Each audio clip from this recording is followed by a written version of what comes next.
I just want to, I love you, Sepida. This is Farida and George. Allah, dear, how are you? We miss you so much. Your family is wonderful. Thank you family. so much. We miss you as well, likewise.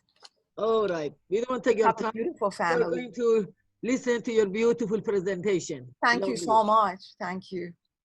Hopefully I will do justice. So it is, thank you, Sapira, for joining us. It is a pleasure to have you online here on our Clearwater Baha'is, Baha'i Adult Learning Zoom chat that we have every weekend on Sundays at 11 a.m. So that being said, we are almost at the starting time, but I'm going to be giving a speaker biography, short biography. You've given us a nice summary about, you know, what you've done in your life and just about who you are and what you're going to be talking about. And if you could kindly introduce your subject, I'm going to just summarize from the summary that you provided us. So that being said, thank you so much for joining us today. How are you? Wonderful. Thank you so much for having me at this gathering. It's an honor to be here and presenting. The topic is the U.S. immigration law and the perspective of a Baha'i solution and perspective on the future of the immigration. Mira. Cool, cool. In U.S., yes. Thank you. So I do want to ask you now, let's see, what time are we at? 10:59. All right, great. We're about ready to get going. So I'm going to give the introduction now. So Sapira Iskandari, she is born in Iran, Tehran, Iran, and she is now an immigration lawyer. She immigrated to the U.S. at age 9. She has a BA in communications from the University of Tampa and a Juris Doctorate degree from Stetson College of Law. She has been an immigration practitioner from 1996 to the present day.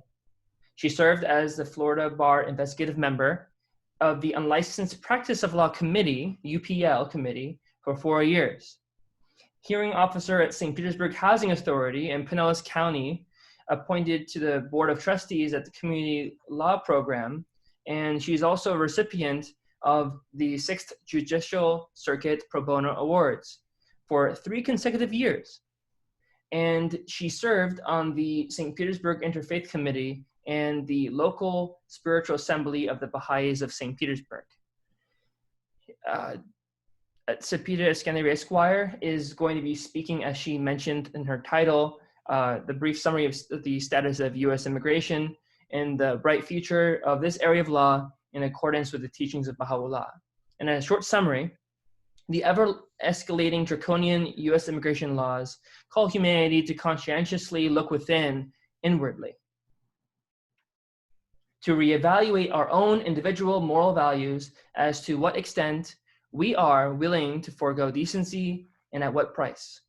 The statistics of the past several years demonstrate society's apathy and laxity to these ever-increasing crises facing humanity. The numbness to the devastating effects on society as a whole continues. It is time for us to pause and revisit some of the basics that brought us all to this point in our history. We will reflect on our trajectory into the future, but we must also reflect on our past to realize why and how we reached this unfortunate point. The USA is a land of immigrants. Considering the rich diversity of the USA, it has become the land of the free and the brave to many of its newest citizens. Many immigrants came to the USA fleeing religious persecution and searching for a better future. There was not much of an immigration process in place, and yet now we have the USA that we all live in and we all call home now, yet we need to reflect as to why the immigration process is becoming so difficult at this present moment. To the extent that the USA is closing its borders to countless immigrants. Some of these immigrants are fleeing their homeland for their very lives. and other immigrants have special skills and expertise that are very valuable to advance the interests of the USA, the United States of America. So with that being said, Sepideh, please, is all yours. I am going to be muting myself now. Thank you greatly for the introduction. It's really an honor to be here. I hope that I can do justice to the topic, especially from the angle of the presentation of the solution, which is the Baha'i teachings with respect to the unfortunate plight of US immigration laws. Let's begin with a little bit of a history. When did the immigrants enter United States? Was in the 1600s. We had the British that fled religious persecution, came to United States in the early 1600s. Unfortunately in 1609, 9 years after their immigration to United States, they brought over the Africans as slaves. So this racial tension in our nation stems back from the time of the slavery in the 1600s. The land was occupied by the native Indians, American Indians, who were unfortunately slaughtered by the occupation of their lands, unfortunate as it is. And yesterday we were celebrating Independence Day that marked the independence of United States from the Great Britain. Now, how the history has brought us to this point. We had first the North European countries immigrating, which is England, and then later on the Central Europe, and further along, they were trying to restrict Eastern Europeans. So by the time that we reached to the 1900s or early 1900s, then we had the Eastern Europeans coming in and the Syrians and Lebanese in the early 1900s. You had all these, again, European nations coming from their own foreign lands to this country. Then when did we start having or starting to have these US immigration laws that are restrictive? Where we had the Immigration Act of the 1920. They began first requiring the individuals that are coming to our shores. Many came through the Ellis Island, as we know, the Statue of Liberty in Staten Island, New York. It was a very easy process. They got off their boats. Over 2 million Italians came as early as 1900s. There were more. 2 other millions came from Poland.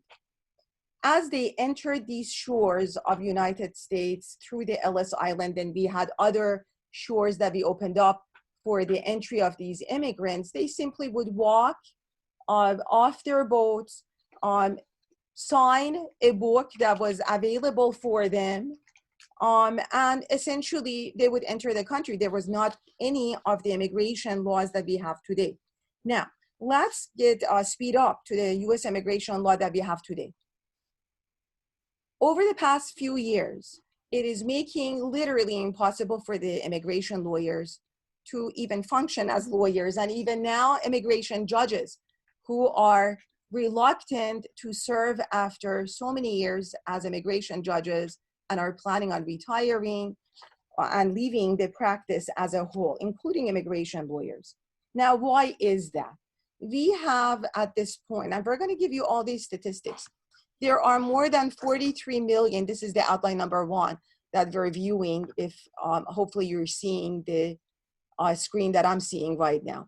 There are more than 43 million immigrants in the US, according to the Migration Policy Institute. About 11 million are undocumented immigrants. An estimated 20% of documented immigrants are under age 25. This is according to the Department of Homeland Security. Again, immigration used to be in a different agency called Immigration and Naturalization Services. Now it came into the part of the cabinet, one of the cabinets of the US government under the executive branch, which is the US Department of Homeland Security. The Migration Policy Institute said in 2016 that about 1.9 million people were eligible for DACA. So the question becomes, why do we have only 788,000 that are requesting for DACA status and has been accepted? Again, according to the US Citizenship and Immigration Services. This again falls under the US Department of Homeland Security, which was not back in 2000. It was a separate agency of its own. Now, in order to apply for DACA, what is DACA really stands for? It's what you have heard over the years, dreamers. It is allowing, again, younger than 31 who arrived in United States and have been continuously living, it's number 7, since June 15, 2007, and who are under age 31 as of June 15, 2012. So you have these applicants who were older than age 31. They were not qualified. And this was done through an executive order from the past administration. It says in the Center for American Progress survey of roughly 3,000 DACA recipients, 9/10 of respondents said they had jobs. Their average hourly wage was $17.46 an hour, which is up from $10.29 before receiving DACA. So you can see the economic disparity and of course, the advantage of having the undocumented immigrants to be undocumented. After getting DACA, nearly 80% of respondents said they got driver's licenses. Now, when did this, Real ID Act that required some sort of a lawful status, having social security numbers, and when did that come into being? It was right after September 11. When we had that tragic event, the government started looking at immigration policies and said, well, let's limit, because those individuals obviously who were here on visitor visas, and in fact had their visitors visas extended after they were gone, and had done the destruction to the US with the Twin Towers. So they looked and said, with the Real ID Act, how do we go about securing our country? And one of the decisions was, well, we're not going to give any driver's licenses. So now with DACA, individuals were able to obtain work authorization. They were able to obtain their driver's licenses, and which now it's, again, as you heard, it's on the news every day. The policy is being attacked, and they want to do away with all of these 788,000 DACA recipients and essentially deport them. That is where we are. Could you clarify again? So who couldn't get driver's licenses? At this point, majority of the undocumented immigrants, they were, especially in the past few years, they were racially profiled. So if you were a Caucasian undocumented, which there's plenty of the Caucasian undocumented members in our community, they were not being targeted.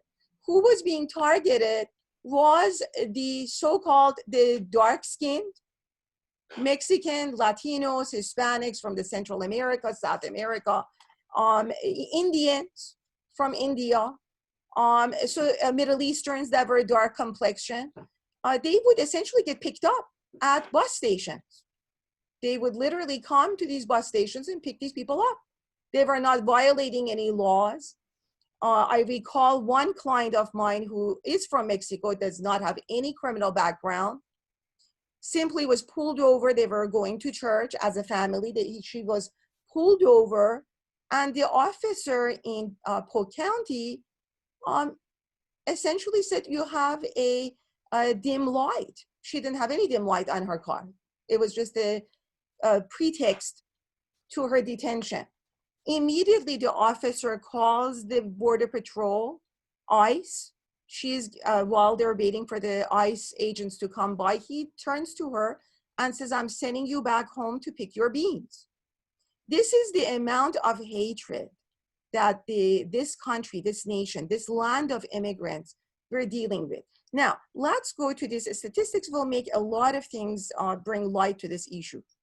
The Center for American Progress estimated that the US would lose about $460 billion in GDP. What is GDP? Gross domestic product.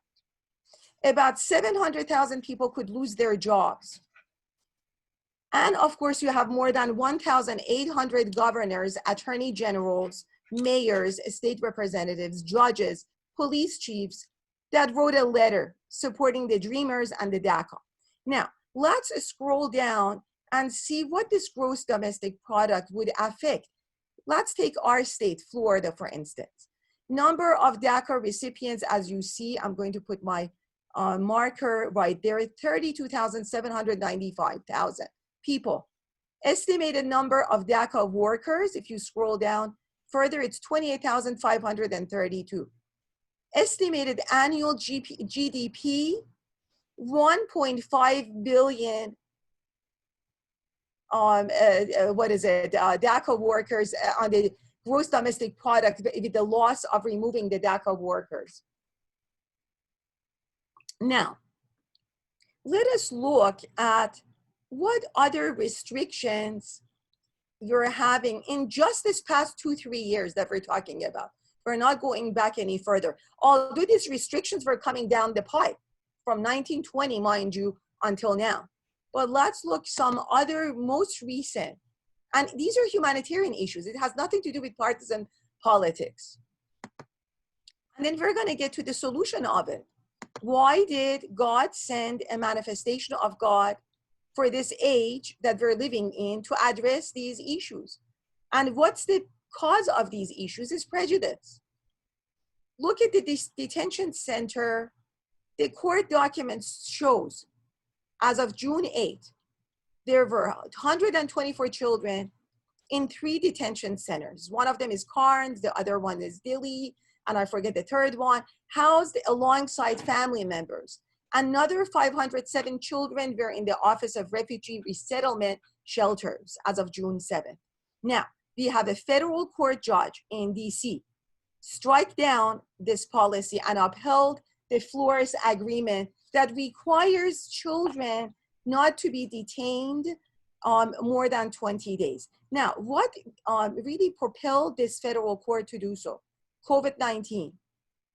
It's infested these detention facilities, these horrid, horrible conditions that they're subjecting the immigrants, many of them fleeing persecution. Same reasons that our ancestors that came and crossed the shores and came on this land hundreds of years ago, over 400 years ago, and ongoing. So now, what do we have? We have immigrants like myself who may be either recent naturalized or first generation, 5th generation immigrants, rooting back to immigrants. But they became the gatekeepers. They decided that we're going to hate and have prejudice against others. Now, asylum proposed rules, this is how, by the way, I wanted to mention that how my family is in United States, it's through asylum. Now, how long did it take our family to get asylum, from asylum status to US citizenship or the path to naturalization, as many refer to? 11 years. Now, this was the better era of immigration. This was back in 1979, and we finalized it in 1989. Now, what are the rules that are being proposed and is going to go into effect as of August 25, 2020? Why are we going over all of this? Simple. The urgency of the matter facing humanity. And if we say, well, that's US immigration's laws, has nothing to do with Canada, has nothing to do with Europe and other parts of the world, we're wrong. Because it impacts all across the, and we've seen that through COVID-19. Now, what will it do, this proposed asylum laws? Essentially, I'm not going to go through all the lists, you can see for yourself. It is going to close asylum to the faces of many immigrants fleeing their countries. They're not able to get their applications reviewed. A lot of these forms have been revamped. There are like 20 pages or even more of questions that are really has legal terms that it requires an attorney to define these legal terms. Now, do we have pro bono attorneys? Yes, we do. Thank God that we do have some that do Now, do they cover all the expenses? No. Is it an expensive process? Yes. What is the plight of the immigrants if they cannot afford legal representation? Just like other areas of law, if you're a criminal in this country and you cannot afford legal representation, then you can imagine the type of service that you receive. Not much. And that's why the prisons are filled. And with what? With minorities, with African Americans. Because why? It caters to a segment of the society that are affluent. So the economic disparities affect us all across the board. Now,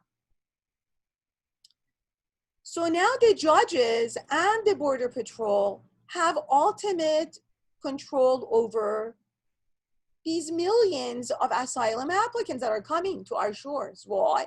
Because of the same reasons that many of us are here, for freedom. This final rule is 97 pages long. It talks about not issuing work authorization. So someone can be here, even if they apply within that 1 year, because remember the IRA that went into effect in 1996 required the asylum applicants to file their application within that 1 year requirement.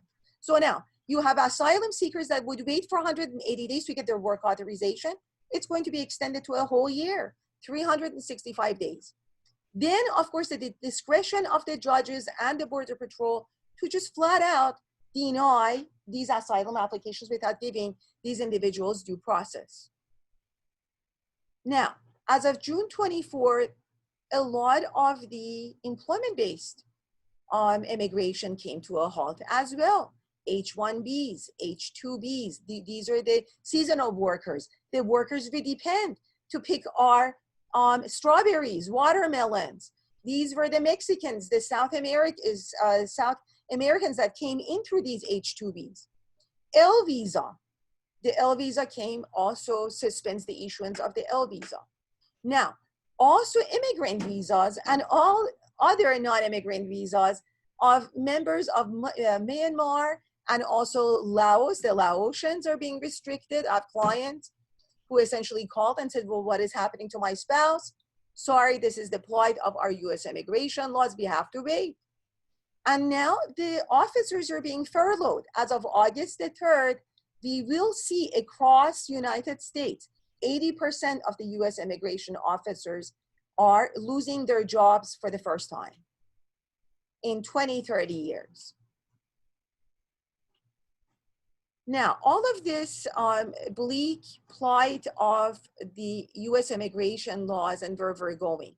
What is the benefits of immigration in this country? Of course, we've seen many of the entrepreneurs, for instance, Digital Revolution were co-founded by immigrants of Intel, Sun Microsystems, eBay, Google, Yahoo. It goes down the list. I mean, it's really an never exhausting list of immigrants' contribution to this nation. Are we a burden to this country? No. Are we exploiting the resources of this country? No. Are they the taxpayers? Absolutely. It says on the bottom that we compose a lot of the labor force. We provide jobs. We create jobs and are the employers and even the originators and founders of these companies, and we pay more in taxes than we receive in benefits. Now, let us do away with this us and them, because all of us, again, let's remember we're all immigrants on this land. Let's see what the Baha'i, the solution to all of this is. First, the problem is what? It's fundamental prejudice. There's no other way of looking at this.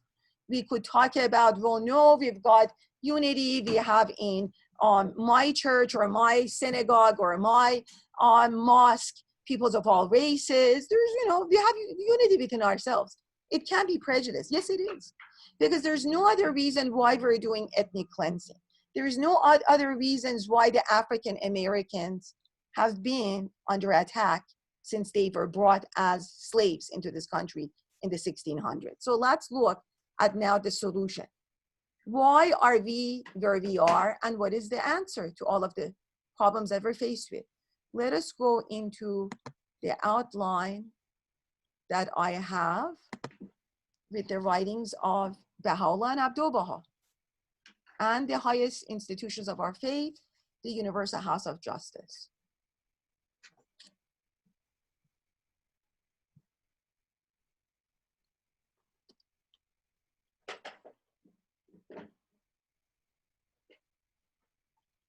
This is by Abdu'l-Baha, who is the eldest son of the prophet founder of the Baha'i faith, Baha'u'llah, the glory of God.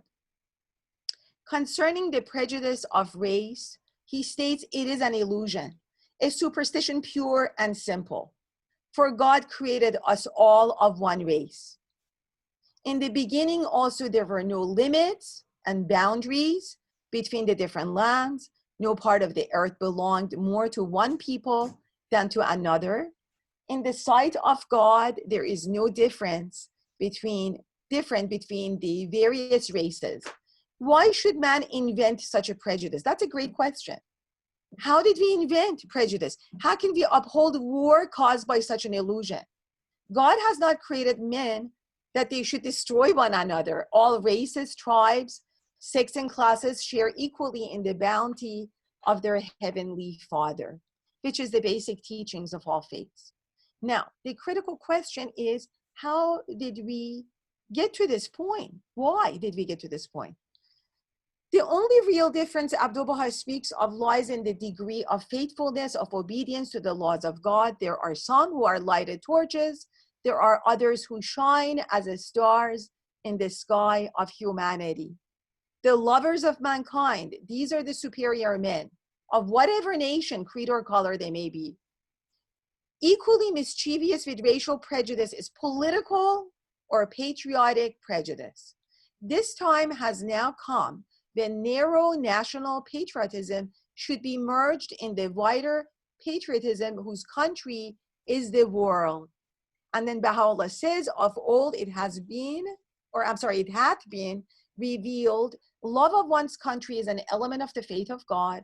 The tongue of grandeur hath, in the day of his manifestation, proclaimed, it is not his to boast who loveth his country, but it is his who loveth the world. Through the power released by these exalted words, he hath lent a fresh impulse and set a new direction to the birds of men's heart, and had obliterated every trace of restriction and limitation from God's holy book. So now, we came and invented, it's an illusion, but it's man's invention, Aldo, of hating one another based on our complexions, our ethnicity. And then what did we do? We wanted to become gatekeepers. Some of the immigrants came, instead of celebrating their identities, especially their cultural identities, they said, well, maybe we should assimilate. We have to conform and become the phrase that you hear, Americanized. So whatever that stands for. So does that mean part of this Americanization is building these prejudices towards other races and nationalities? That's a question to be asked of oneself, and to really delve within ourselves and see, what does it really mean? Or is it what Abdu'l-Baha states, that we're flowers of this beautiful garden, that if we maintain our identities, if we do not change our names, if we celebrate our differences together, we enhance the beauty of this garden, correct? My name being Sepida, for instance, cooking Persian food because that's my cultural heritage, being Iranian, enhances the beauty of this world. This is what Abdu'l-Baha states. Behold a beautiful garden full of flowers, shrubs, and trees. Each flower has a different charm, a peculiar beauty, its own delicious perfume and beautiful color. The trees too have varied. How varied are they in size, in growth, in the foliage, and what different fruits they bear. Yet all these flowers, shrubs, and trees spring from the self same earth. The same sun shines upon them, and the same clouds give them rain.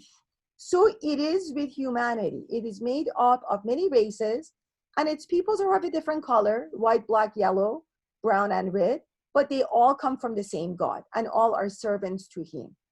This diversity among the children of men has unhappily not the same effect as it has among the vegetable creation, where the Spirit has shown is more harmonious. Among men exists a diversity of animosity, and it is this that causes wars and hatred among the different nations of the world. This is from Paris Talk, page 51. So now one looks and says, well, you know, we're going to talk about uniting them.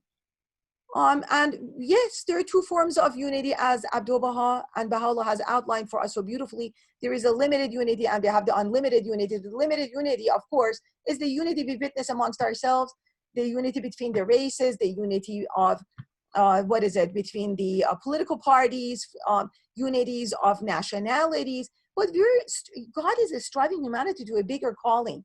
What is this bigger calling? The unity of humanity, right? The unity where I can look into a face of my fellow human being and say, you are my brother and you are my sister. We're all parts of one human race.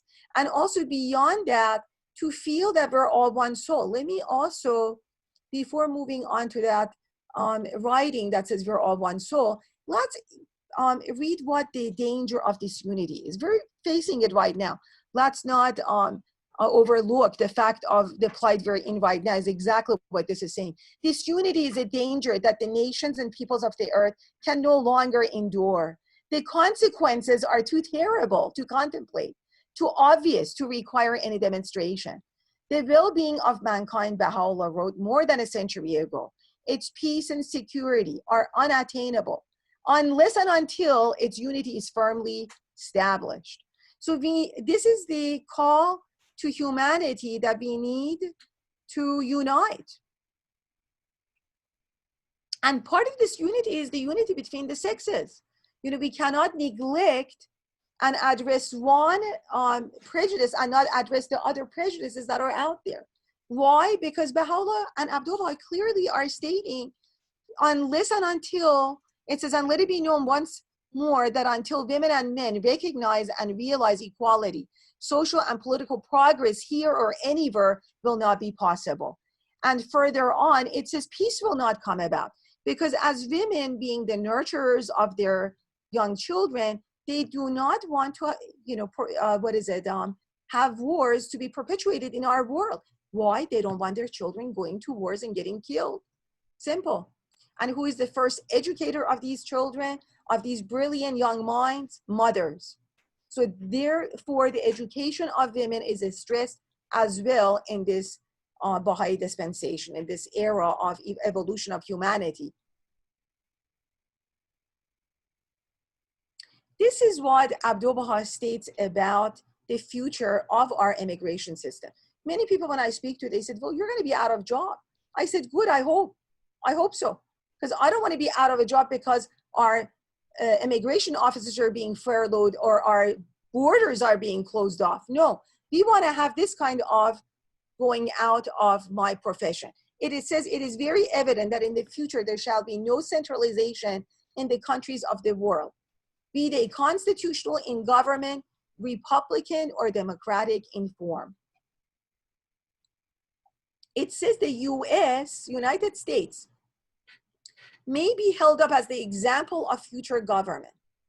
That is to say, each province will be independent in itself, the sovereign states that we have, but there will be federal union protecting the interests of the various independent states. It may not be a republican or a democratic form. To cast aside centralization, which promotes despotism, is the exigency of the time. Control. Despotism is control, right? Which we're seeing this in our world. This will be productive of international peace. Another fact of equal importance in bringing about international peace is women's suffrage, which we just spoke of. Why is it important to have the equality of the sexes? That is to say, when perfect equality shall be established between men and women, peace may be realized, for the simple reason that womankind in general will never favor warfare. So now, this concept that we are going to mirror the United States, the formation of the US government will be evidenced in our world by giving up all nations of the world part of their power to this greater international body the way we have the federation of the of all the countries, the way we do have the federal government that oversees the individual sovereign states. We're going to have a federation of world government that governs over collectively the independent sovereign countries and nations. Imagine how beautiful that would be. Now, this is what Abdu'l-Baha further states to the people that are cynical about all of this. No, we don't want to have this world federation. It can never come about. It sounds like a great idea, but how is it going to actually come about? Let's read further. To take but one instance, how confident were the assertion made in the days preceding the unification of the states of the North American continent regarding the insuperable barriers that stood in the way of their ultimate federation? Was it not widely and emphatically declared that the conflicting interests, the mutual distrust, the differences of government and habit that divided the states were such as no force, whether spiritual or temporal, could ever hope to harmonize or control? And yet how different were the conditions prevailing 150 years ago from those that characterize present-day society? It would indeed be no exaggeration to say that the absence of those facilities which modern scientific progress has placed at the service of humanity in our time made of the problem of building the American states into a single federation, similar, though they were in certain tradition, a task infinitely more complex than that which confronts a divided humanity in its efforts to achieve the unification of all mankind. Who knows that for so exalted a conception to take shape, a suffering more intense than any it has yet experienced will have to be inflicted upon humanity? Could anything less than the fire of a civil war, with all its violence and vicissitudes, a war that nearly rent the great American Republic, have welded the states not only into a union of independent units, but into a nation in spite of all the ethnic differences that characterize its component parts? That so fundamental a revolution involving such far-reaching changes in the structure of society can be achieved through the ordinary processes of diplomacy and education seems highly improbable. We have but to turn our gaze to humanity's blood-stained history to realize that nothing short of intense mental as well as physical agony has been able to precipitate those epoch-making changes that constitute the greatest landmarks in the history of human civilization. So it brings us to now, that this is not a utopian, this is not a far-fetched concept for our nations to come together and give up part, not all, part of their sovereignty up to this greater. So something similar to the United Nations that we have, unfortunately, that is not very effective. You have an international tribunal that their rulings don't stand at all. So many say, what is the purpose of having these international courts, tribunals, if their rulings have no effect or significance in our world? And yes, we're dealing with global issues. We're dealing with human trafficking. We're dealing with reference to child labor. These are serious humanitarian issues afflicting the globe. Not one part of the globe is immune to any of these deficiencies. And what is it stemming? Where is it stemming from? Prejudice, from materialism, greed. Enough is never enough. Obviously, you're discovering this, right? All this materialistic pursuit, not that it's bad, but if it's benefiting society as a whole, not benefiting part and neglecting the whole. So, and that's another topic for another talk. Now let's see what Baha'u'llah is speaking further on these, and these are important. That's why I picked out these passages. It's not that we wanted to kill time with reading passages, but it's significant for people to contemplate, to pause and reflect. These are words of God. He who is your Lord, the all-merciful, this is from Baha'u'llah, glory of God, cherished in his heart the desire of beholding the entire human race as one soul and one body. Haste ye to win your share of God's good grace and mercy in this day that eclipseth all other created days. I'm sorry, the words of Shoghi Afandi from the World Order of Baha'u'llah. But we do have words of Baha'u'llah as well, and we're reading it. This next one is from Abdul-Baha, but next one will be from Baha'u'llah. When we see poverty allowed to reach a condition of starvation, it is a sure sign that somewhere we shall find tyranny. Now, why did I put this passage? Materialism, racism, all interconnected, one feeds the other.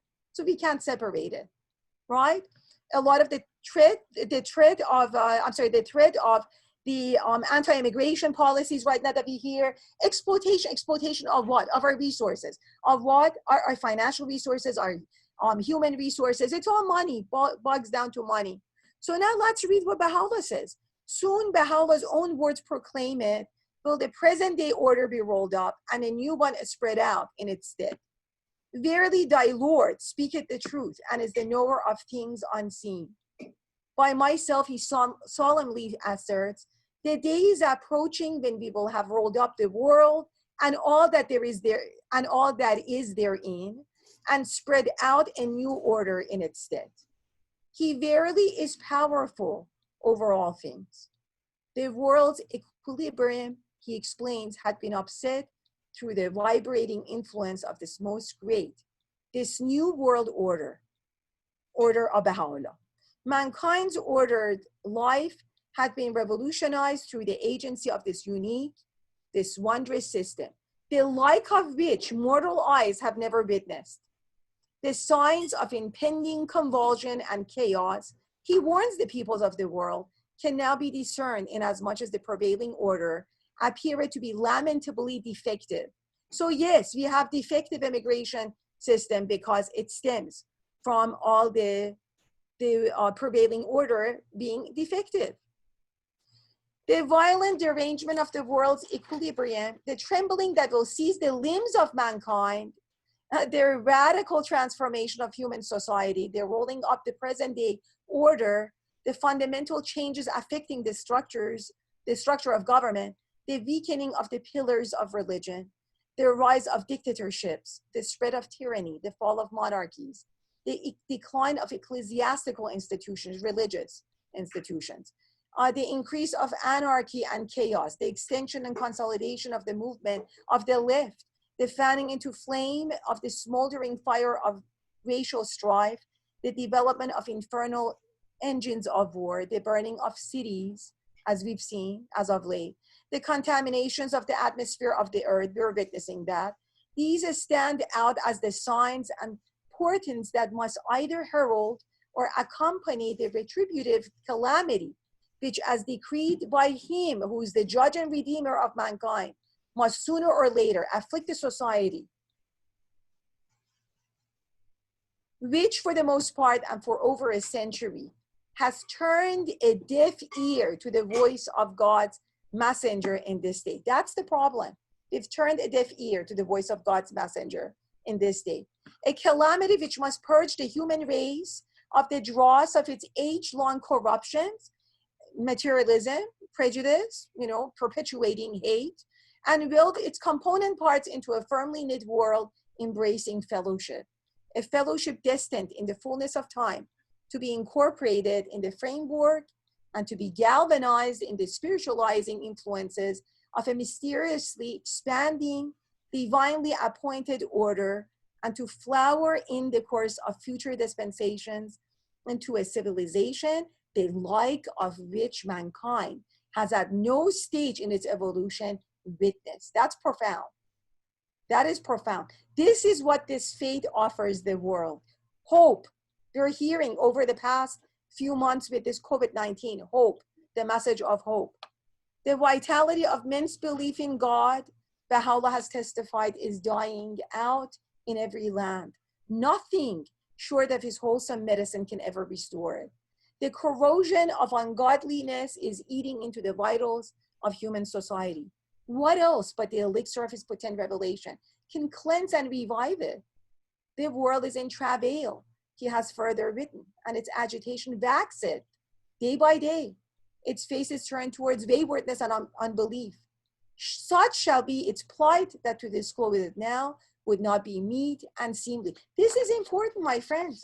This is why we are where we are. This is why the highest institutions of the Baha'i faith, the Universal House of Justice, emphasized the two most challenging issues facing United States is materialism and racism. Baha'u'llah states in his own words, the world is but one country and mankind its citizens. I don't know how we're doing time-wise. I don't want to go over the time, but I don't know if it's time to open it up to Q&A. Sorry if I was going a little bit too fast, but with the appearance of Baha'u'llah in our world, what a gift. I'm not saying this because I happen to be a member of the Baha'i faith, but one of the teachings of the faith is the independent investigation of truth. We are all encouraged to investigate the truth for ourselves. So, and by finding the truth in the Baha'i faith, we're not refuting the past religious teachings and manifestations of God. In fact, if anything, it strengthens our love, our obedience to the past dispensations, teachings, and the manifestations of God. We have far more reverence and reflection on the words of Christ. And let me just, before I close my talk and open it to Q&A, I came across, which I don't want to just say it myself, but also have the read to you what the Christ has addressed the world, saying, except ye be converted and become as little children. This is significant. Ye shall not enter into the kingdom of heaven. And this brings us to the question, what is meant by children? What is our vision of children? Children are pure. Children are innocent. But again, they're innocent out of that weakness because of their state. But an adult who chooses to cleanse itself and to purify oneself, right, of all these defilements. Imagine having that innocence of that child, but the intelligence of an adult. And I will read to you what is required of this dispensation of all of us, Baha'is and non-Baha'is, all alike. A rectitude of conduct, which in all its manifestations offers a striking contrast to the deceitfulness and corruption that characterize the political life of the nation and of the parties and factions that compose it, a holiness and chastity that are diametrically opposed to the moral laxity and licentiousness,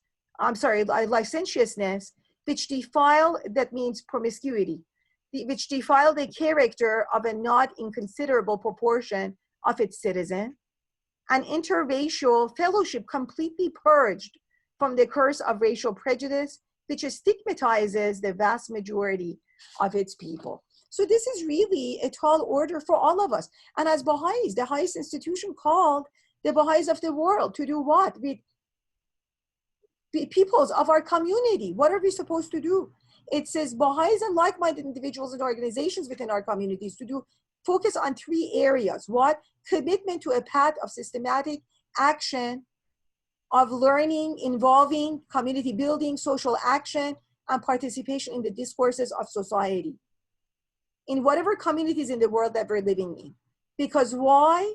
The community will never withdraw until the problems of race are completely resolved, no matter how long and difficult the path may be. So it's all about development of communities. It's going, as we hear all the time, people are even talking about this.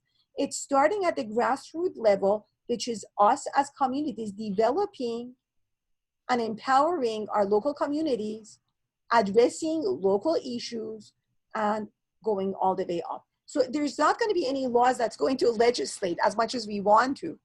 We cannot, man's laws are not able to control human heart. How we feel towards one another is a matter of consciousness. And the only way we can unite is recognition of the manifestation for this age and our love for this manifestation that's going to unite us and bring us all under the banner of this unity, of oneness of humanity, of this realization that we are in actuality all one. So yes, it is important for us to investigate who Baha'u'llah is. Of course, the teachings of the Baha'i faith is, you know, a no-brainer to a human of consciousness. They will look at the teachings and say, well, that makes sense. Obviously, it's beautiful and it's desperately needed. But it's our recognition of the manifestation of this age, Baha'u'llah, that's going to unify all of us. It's our love and allegiance to this cause that will unite all of us. I will open up, I don't know, again, how far we are with the time, but open it up to Q&A. Any questions from the friends? Yes. So there are a few questions, and I want to remind the audience, please feel free to ask questions. Those of you are using YouTube or Facebook, again, please leave a comment, ask your question in the comments, and we'll try to answer that now as this video is happening live.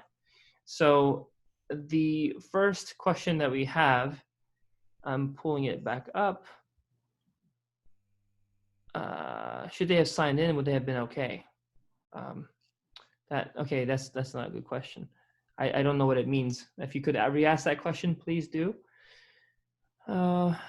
Okay, so how is this relationship between prejudice, nationalism, and the immigration process as it stands now in its failures, how is it linked to one another? How is it linked to the teachings of Baha'u'llah, the call of oneness of humanity? Yes. How is immigration? Well, it's all linked, because why are we having these discussions right now? Why is there a threat to our economy? Why do we have a fear of the influx of these immigrants into our lands? Of course, it's directly related. It's our hatred that has created these boundaries. Abdu'l-Baha, in the beginning of my talk, stated it clearly. There was no boundary. In fact, if you go up in space, which now we're having shuttles go up, and they're talking about getting private shuttles where people can choose, the way we travel to France and other countries of the world, we can choose to travel to space. And when we do travel to the space and look down to the globe, we don't find these lines. So how did we become the gatekeepers? That's the critical question. I mean, where is the connection between the faith and what we're discussing with immigration laws? Who are the legislative bodies of this country? Human beings. I get elected, for instance, I'm a Baha'i, I cannot get elected to a partisan politics, of course, but let's say hypothetically Mr. X gets elected to this legislative body and will come up with this draconian immigration laws. Who are our immigration border patrols? Who are our immigration judges? Lawyers, they're human beings. Mm-hmm. And so the hatred reverberates itself in our daily interactions.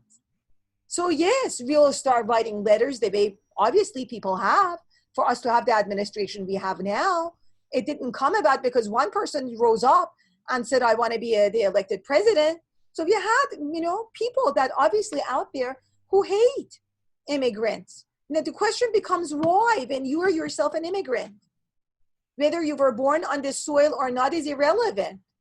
Ancestrally, we are all immigrants, right? I just said in 1600, people came from all corners of the world on this land. And why did we come? We came for freedom. So who are we to feel that this land is being exploited? So didn't we, if we want to talk about exploitation, didn't we exploit the land of the native Indians then? I mean, where does it stop? That's the ridiculousness of all the prejudice. There is no rationality. There is no saneness in anything that we see in our society. I mean, I tell you, the insanity is to the point that they're discussing about denaturalizing citizens. So for the immigrants in this country who feel, oh yes, we want to just homogenize and start speaking hateful because we think that that's the American way, speaking hateful towards other immigrants, and say, well, it doesn't affect me. I'm a naturalized citizen. They're talking about denaturalizing even United States citizens. Yes, as crazy as it sounds. And children born of immigrants, single parent immigrant. Let's say you were born of a French mother. They're talking about deporting those people because they're claiming that that's not their nationality, US, the country that they were born. Now, my question is, where do you deport these people to? They're stateless, literally. the country of the mother or the father does not define the country of nationality for that child. And if you want to be so absurd, let's go back and say fifth generation Americans, well, their ancestors came from other parts of the world. So everybody gets deported off of this land. You see how ridiculous all of this sounds? And where is the connection of the Baha'i dispensation to this? There is a limit with hatred, but it's getting to the point that Baha'u'llah clearly stated we're going to have such horrific plight that's going to come upon humanity. It talked about the burning of cities, contamination of the atmosphere. We're going to have a lot of environmental, unfortunate disasters. Talk about volcanoes, hurricanes. I mean, in astronomical propensity. So yes, we cannot turn the blind eye. We did that. Baha'u'llah said that. We turned a deaf ear to the voice of God's messenger in this day. Are we going to continue our foolishness and turn the deaf ear and pretend that it's only a national issue and then have these patriotic sentiments that I'm an Iranian, I'm an American, and perpetuate these hatreds in our world? I don't know. I hope I've answered your question.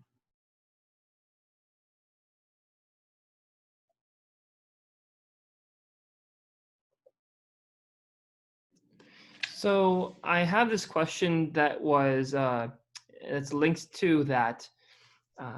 It's two questions because the first one I think can be linked with this one. So I talked about signing in. Someone asked if you can just sign in to the United States and become a U.S. citizen. That was their question. And then the second question is more of ask for your comment from George Vaya. He asked, in his near 30 years as a public defender, he has witnessed the institutionalized racism that is inherent in the criminal justice system. Shogi Effendi has condemned as the three evils, nationalism, communism, and racialism, which are prevalent in governments across the world. And each one sees spiritual growth in a society as the weakness they can exploit and attack to expand the limits of their power. Please comment. Absolutely. There is no doubt. As immigration lawyers, we work with criminal lawyers because, again, this doing away with the driver's license, you are going to hear a lot. And again, it's all hatred. You see, you have these groups of people that are so-called anti-immigrant. We are not going to even talk about this divisive political warfare that goes on because nothing comes out of it. And it has not been productive. We've seen from 1920, as I stated, until now, so many presidents in power, so many administrations in force. Unfortunately, this issue has not been dealt with. And now, with reference to the criminalization of these poor immigrants, one of the misconceptions is that we're fearful because immigrants are criminals. So if they don't feed you prejudice one way, by saying that it's a threat to our economy, we're going to feed it to another way and justify our sickness, saying that these are criminals coming in. If you even read the stat, it says 80% of the immigrants have criminal convictions. What are these criminal convictions? Please, I oblige you to investigate. There are driving without a valid license. Now, Mr. Vaya has practiced in the as a defense attorney in the criminal justice system. He knows that that's an immediate criminal offense. When you get conviction, it's a felony, especially if you become habitual one. But if you can't drive to take your family member to the hospital, if you can't drive to survive, basic survival, basic human rights, what do you do with it? Now, the first question was, how do we become citizen? I get this phone call literally every day. I get American employers calling me, coming into my office. I've got this wonderful person from Philippines, from whatever part of the world. And I desperately need this nanny, for instance, or I desperately need this specialized skill of this employee in my company because I've advertised for many, many months. I have proofs of it here. And I just cannot find a US employee. They don't have this specialized skill. What do? The process is painstaking. As I, in the beginning of my talk stated, it took my family, which was one of the easiest cases that you could look at, was very straight cut, you know, and simple cases. It took us 11 years to become naturalized. Now, there is a misconception between naturalization and obtaining your lawful permanent residency status. You cannot get to naturalization stage unless you have obtained your lawful permanent residency status. And that in itself, it's very long in its duration. It is painstakingly difficult for me to take the calls from these poor clients who call me unfortunately, I hate to say this, year by year, saying, what is the status of my case? They have their US citizen family members, they have petitioned for their child, for their parent, for their family members, and it takes years. For a sister to petition for another brother or sister, it takes, for some countries, 12 years. And now with the COVID-19, it came to a halt. Even if you're an immediate relative, family member, a spouse, it came to a halt. They're not scheduling any of these interviews. And then you have immigrant visa numbers that is given to each category. And, you know, God knows when that number becomes available, those numerical numbers that they're giving out, which again, it means how many cases was filed in what month. They're going to give numerical cutoff. Like, let's say 100,000 was filed in the month of January, immigrant visa petition. They're going to say 20,000 gets adjudicated throughout the whole year. They're not talking about in that 1 month. So imagine the frustration. So yes, is this relevant? Are we in a point in our history that we're, down on our knees, begging for solution, begging for an answer? It's not going to come from man. We know that. It's literally we have proof of that, 1920 till now. If anything, it's getting worse. It's not getting better. I hope I answered both of the comment and the other question that came. So just a question for those, when you were saying adjudicate, as it's a word that's legal, can you explain what you mean when it takes time for them to adjudicate? To go through the process. To go through the process, the legal process of obtaining the late term green card, and also in my situation was naturalization. And I was the third year in my undergrad when I received my citizenship, and I was in the National Honor Society of University of Tampa.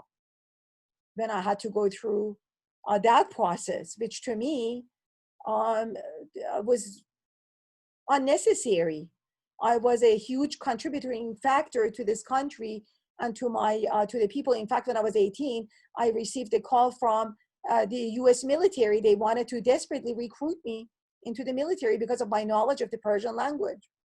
So yes, a lot of the military force is composed of immigrants, the same immigrants. I have a client whose son is in the military and was at the borders, and my client was pleading to her son, who was born in US, obviously the mother is immigrant, and went through my office to obtain her legal status, was pleading to her son to have humanity, to show love towards the people that are coming to our borders. And that's the thing that you do not see is love. I spent 6 hours in our ICE facility in Tampa with a beautiful lady, survival of cancer, breast cancer. She's still going under treatment of the breast cancer, although just being a survivor doesn't mean that you're done with the disease, with this horrible cancer of the breast. She had pack of her medication with her. We sat there without water, without permission to use the lavatory, although they don't phrase it that way. They tell you, oh, you're free to use the bathroom. But surely when you come back and your client is not there, is detained like an animal in chains on the arms and on the legs. I mean, these are, pictures that we don't see in the media. I wish they would show them. A person who doesn't even have a traffic ticket is being treated worse than an animal. She was sitting there with me, again, without her medication, without her water. Her husband and her 2 brilliant kids, they were gifted kids. They were sitting out there and it was cold. It was in January. The winds were blowing. They had the blanket, the sister the sister-in-law of my client was sitting there with a blanket, covering herself, being cordial, and false statements were given to them. Unfortunately, untruth. They were coming out, terrorizing these two children, lying literally to these two children, saying that your mother is back in Mexico while we're sitting inside. And yet, not to forget, you had a hardcore criminal immigrant sitting in a very small room with us. But because of so many hours being there, of course, I was praying as a Baha'i, invoking, supplicating God for the plight of humanity. Really, it was heart-wrenching. And of course, I befriended the guards that were inside the immigration office.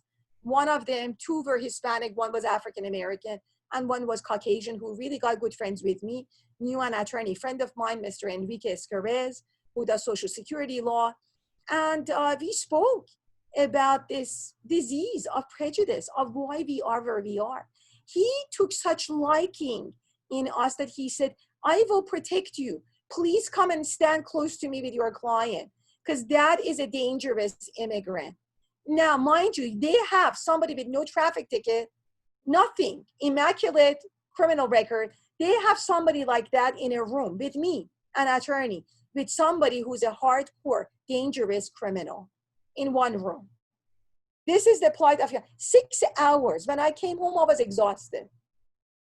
And yet, this individual, we were cooperative. They were provoking us, provoking the family of my client, myself. When we came out the first time that it was cold, we noticed the two children sitting by these, what do they call these, barricades of the parking lot. They were hiding behind one of the cars, sobbing. I mean, the crying was not just crying, sobbing, curling up together, holding one another up in a curled position, crying. Imagine, I have no idea how many hours they were crying in that posture. But it was heart-wrenching. Why? How did we come to this point in our history? And why masses of Americans don't know? They think it's a matter of getting in line to get your status, your residency status. It's not that simple. Then there is no line. What line are you going to stand in? There is no line to stand in to become legalized in this country right now as we speak. And it's getting worse. What can we do? Investigate the Baha'i teachings. The sooner we can penetrate the hearts of individuals around us, the way I did at the post office. I just merely went to the post office and we had someone who had huge misconception of the US immigration laws. And when she got liking in me, she turned to me, she says, you are an immigrant. She says, you would be the one of those people that we hear in our politics and in our government who would want to deport. I said, yes, they want to denaturalize somebody like me. So you could see me on the TV in Iran being killed basically because of my religious belief in the Baha'i faith.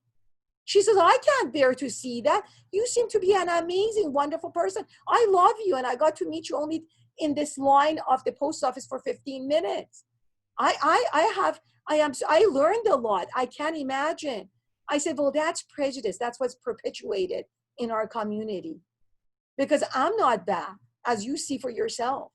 I'm serving my nation more than anyone could possibly imagine. I served the indigent community.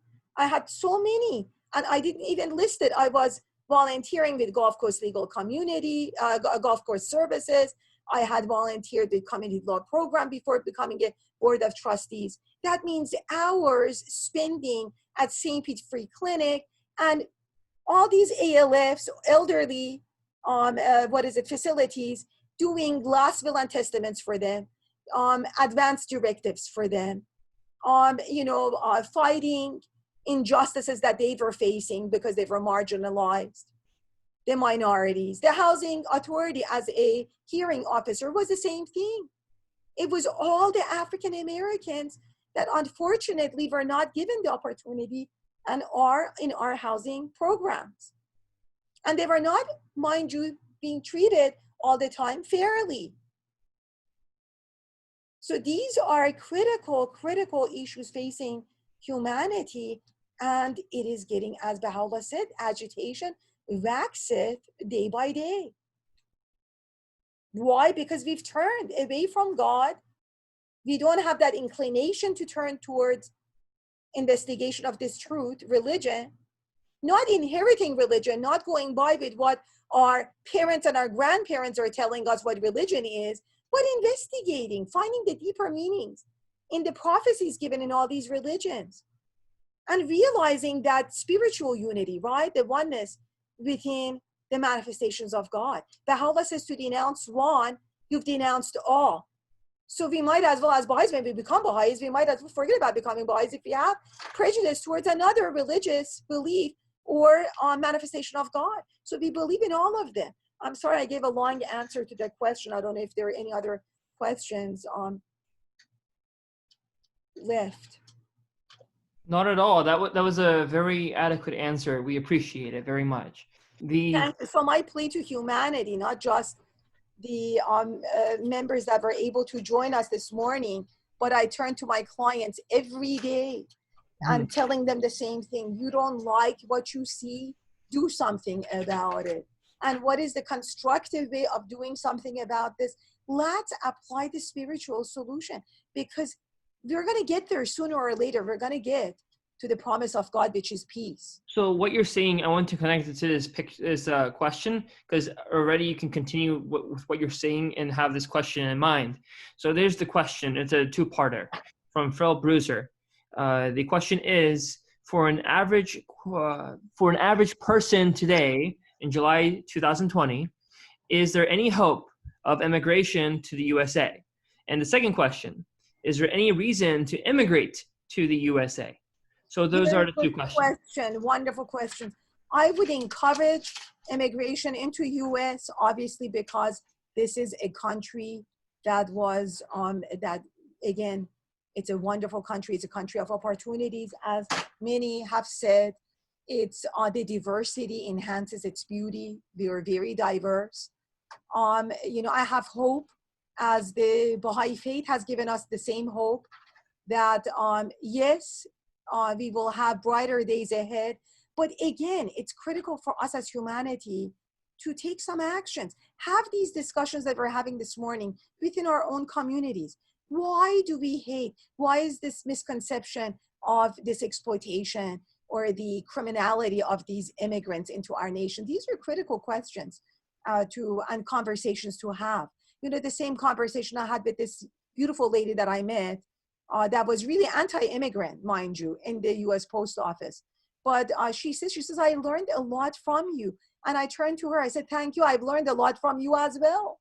Because we all have our own misconceptions, our own prejudice, regardless of who we are and where we live. But this is time of reflection, of really looking within ourselves and finding those prejudices and dealing with those issues. So yes, immigration, yes, if you can write to your US Congress and say the richness of our community is because of its diversity, that we want to espouse, we want to you know, encourage and have laws that are encouraging this diversity, having immigration. Of course, in future, it's going to be done away with. The borders, of course, we talked about that. But for the time being, you know, having a more sensible immigration laws and a more welcoming and an open one, more avenues to allow these people to immigrate to US. But it is we're at a very bad point in our history.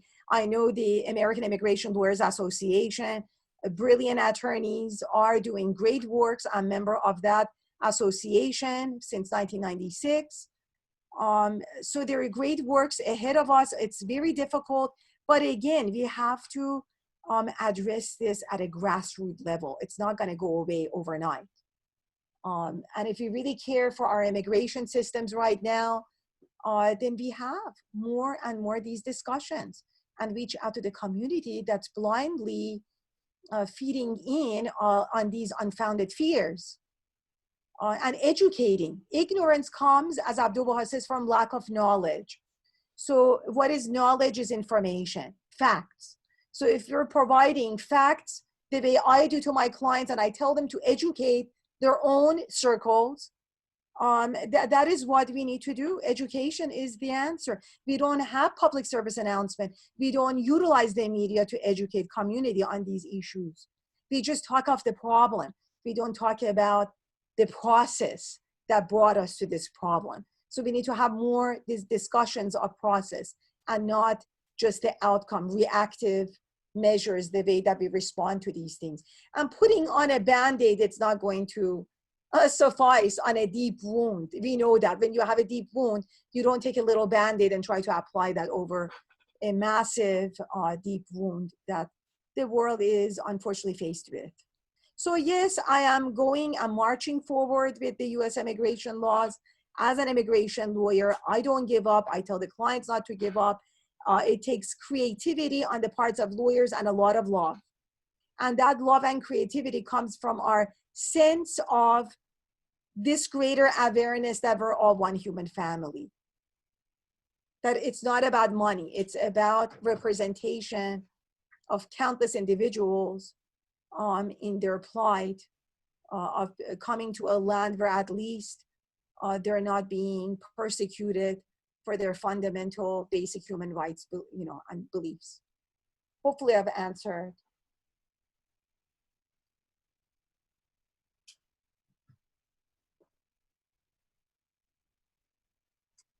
And I wanted to give just a closure on what I spoke to you about the beautiful lady that has a breast cancer. She's still in the country, although they were adamant that she had to either obtain her travel tickets back to Mexico, or they will detain her. And I will use the word cage because that's pretty much how they treat you, like an animal.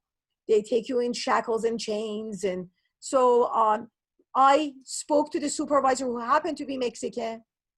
And essentially, I spoke from my heart to his heart. That was effective representation. It wasn't about discussion of the law. It was for all human. And to have somebody who has a cancer of the breast and to put her into a detention center, she's not a threat to the community. She's not a flight risk. What is the purpose? So thank God, God came to our rescue and assisted us. But more so, this family, I gave them the powerful tablets of Baha'u'llah. One is tablet of Ahmad, and the other is a prayer, the long healing prayer in the Baha'i faith. And I told this friend of mine, my clients are my friends. I told this beautiful lady that, please, friend of mine, read these tablets in Spanish, but you have to have sincerity of a heart and purity of the heart to know that it will work. And I gave her a picture of Abdu'l-Baha, which we reference, who is the eldest son of the prophet founder of the Baha'i faith, Baha'u'llah. She took the picture of Abdu'l-Baha. She says, well, I want this picture to be in a respectful place. I'm not even going to put it in my purse. I'm going to put it in my coat jacket's pocket. So every time, the twice or the three times that we went back, again for another 5-6 hours, she had placed this picture of Abdu'l-Baha in her coat pocket. And surely the last day that we went with the plane tickets in our hands, and that was another plight in itself, they were forcing us to get a direct flight, and there were no direct flights. So we finally had this Hispanic deportation officer as well in the Tampa office, ruthlessly telling us that we're wasting her time. We said, well, let's not waste your time. Tell us what side, where do we go, who do we call to get this direct flight? So finally we got this so-called direct flight to the Mexico, not where she lives, but to a place that we could find a direct flight to. So when we went with the tickets, they had submitted their will to the will of God because of the teachings of Baha'u'llah and Baha'i faith that I had shared with them. We went with confidence. And lo and behold, she was checked in with her GPS that I had placed on her phone, not on her ankle. We had also persuaded and convinced them that there's no need to put an ankle bracelet. So they did place it on the phone. And she went to check in with them and to show them the ticket. And the lady just says, look, the deportation officer is not here. Just you guys go ahead and go. And she says, well, tomorrow, am I supposed to report to the airport at a particular place to leave, they said, no, don't worry about it. You don't have to leave. So when she stepped out, of course, it took a lot of efforts on our parts as well to bring it to that point, but it was miraculous, because no matter what efforts you put forward, if they are determined to send you back home, nothing is going to change their mind. I know this. I've dealt with this for over 24 years. And not just with the Tampa office, with many other deportation offices and immigration courts. So anyhow, we stepped out, and this beautiful friend of ours, she takes that picture of Abdu'l-Baha, shows that to me, and kisses the picture and says, thank you, and she's weeping. And of course, I am weeping because of her faith in this power of this dispensation. So this is the glorious testimonies that is just one amongst many that I can share with the peoples of the world, not just Baha'is, but the peoples of the world. And, So I have one question for you, and I'm going to package it such a way so you can answer this productively. So the question is partly an assertion. The person thinks you're attacking ICE, Immigration Customs Enforcement, because ICE, American institution, it keeps Americans safe, and they vet people to ensure that we have the right people coming on a merit basis.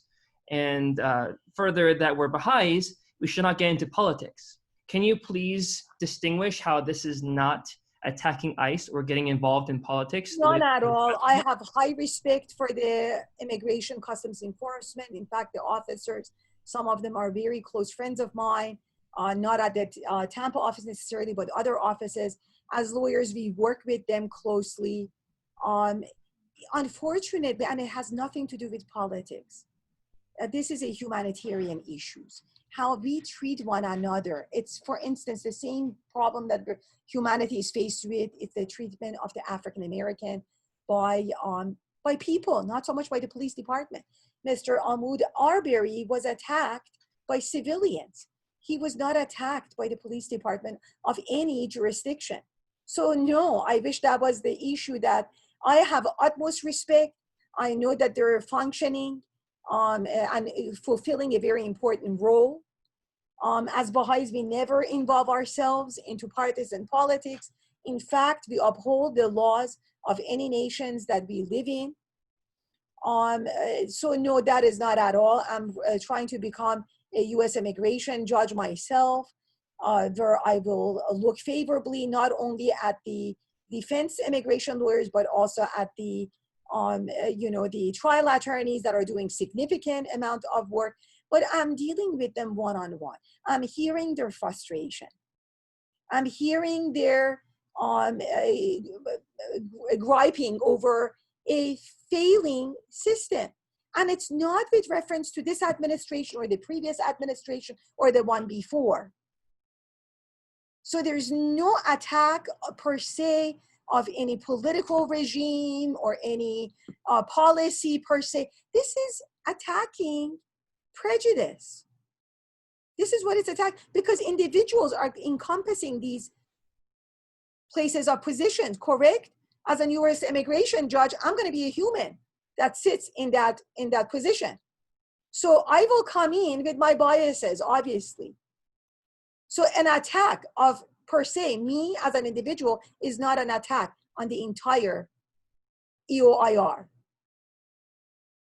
So just the treatment that we received of— What is EOIR? Immigration, it's, I'm sorry, Executive Office of Immigration. And they are, pardon me, I'm just— Review, sorry, I'll fill it in, review at the end. A review, yes, losing track of what the gist of the discussion, because it's really critical. And these are discussions that have divided humanity, saying, oh, why are you attacking one over another? First of all, if we're one soul and one body, no one attacks anyone. And ignorance comes from this lack of knowledge. So with utmost respect, and this is sincere statement that is coming from my mouth, I love each and every one of the servants or the public servants in our community. My grandfather was a police officer who died in line of duty. But so I have no objection to members that are public servants. We admire them, especially I as an individual, if that the question is posed to me as a person, because the Baha'i faith has nothing, no stance when it comes, it's utmost respect and love towards all. And we're obedient to the laws of all nations. But it's matter of ignorance. And even as you saw the outcome of this particular situation that I shared with you, it's not just because of miraculously things, obviously it was hands of God that was involved, but even that one particular Hispanic immigration officer that I referred to you, she built that bond of friendship with me because she saw my genuine, sincere love towards her and her position in that capacity, and that she's there fulfilling a purpose. Absolutely, there's no doubt about it. But is it correct for me and my client to be in the same room with a violent criminal? No. So we're not attacking per se the system or the individuals. We're looking at this in a wholesome way. That is it right? Is this where we want to be? Do we want to be in a position where we put these public servants in a very horrible position to deport these individuals or treat them the way that no one wants these people to be treated? No, absolutely not. So we've lost that balance. So yes, by all means, please do not walk away from this talk thinking that we're disrespectful to any agency of a government of our great nation, none at all.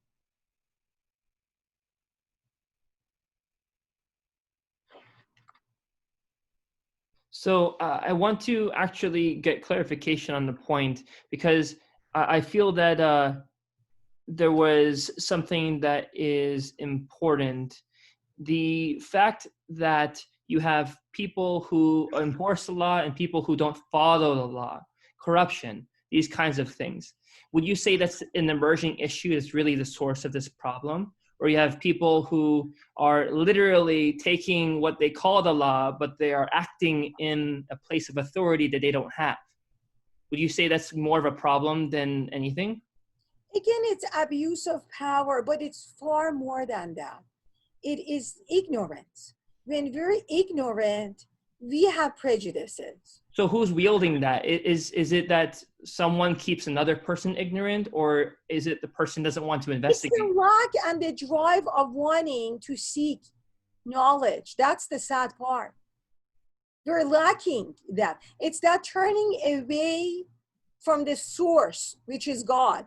We've turned away from him. And these are these relevant teachings. And it's going to get worse and worse. So if we're going to look and nitpick at little issues that we're confronted with and missing the huge point. The huge point is that if we turn away from God, it's going to just get deeper and deeper, this divide, this division.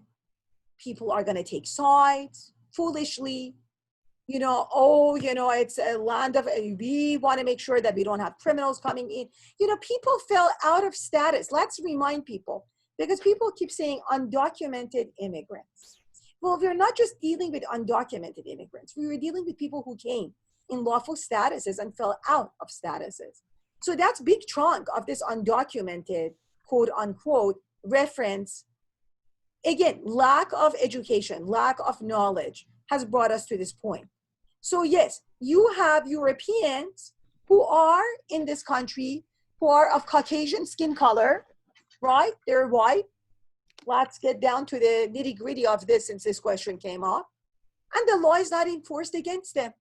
They drive, they go into the grocery stores, they violate every law in the book imaginable, but they look more like our European counterparts in our country. So they get away with it. Simple. They get away with it. They don't get picked up at bus stations.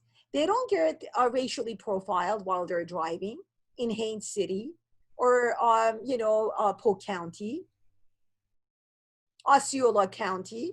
They don't get racially profiled because they look just like the rest of the so-called Americans that are not marginalized.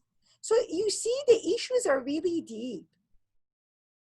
I went for a client who was Caucasian from Eastern Europe, committed a serious offense.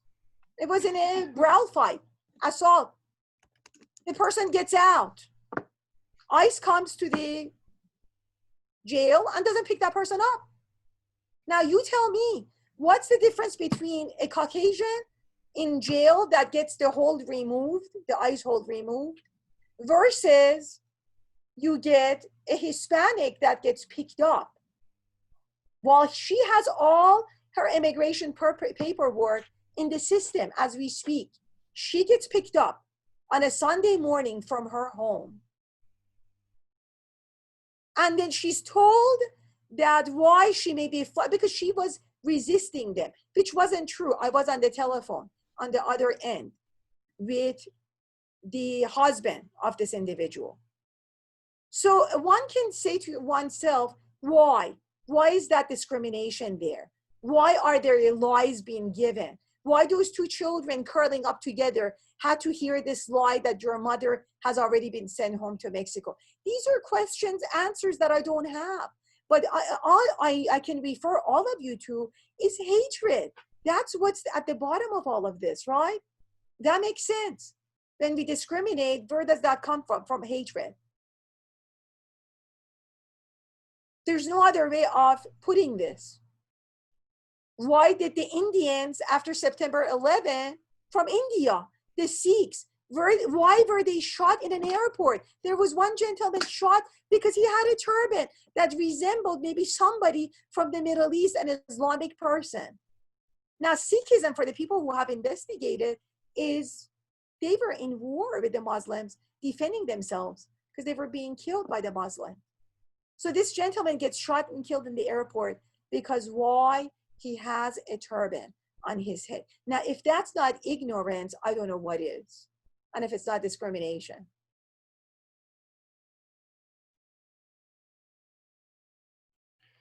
So this is what we're dealing with. It's not that we're anti this or anti that, or we're disrespectful. ICE agents, that I told you, the lady is Hispanic background.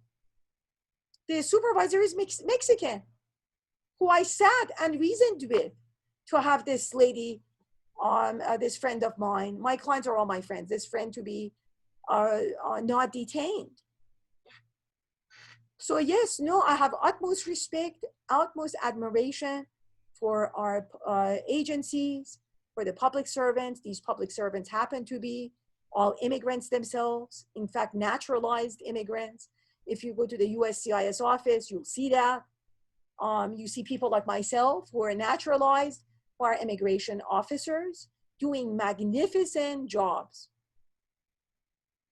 But then you have personalities, you have prejudices, you have biases that, you know, rears its ugly head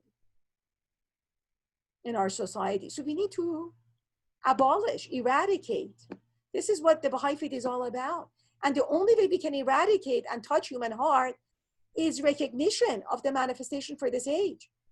Even Christ, Muhammad, admonished us that when the glory of God, in the Judaism, it's the Lord of hosts. It's referenced to with different names. In Islam, is Mahdi. When the appearance of the manifestation of God for this age, Baha'u'llah, came, we are admonished to recognize. Why? It's because of all the issues that we're talking about this morning. People tell me I'm doing great work. I'm not doing great work. Baha'u'llah is doing great work. To mobilize a person like me to look at every client that walks through my door the same, to love them the same, to provide them equal representation, regardless of their nationality and their skin colors.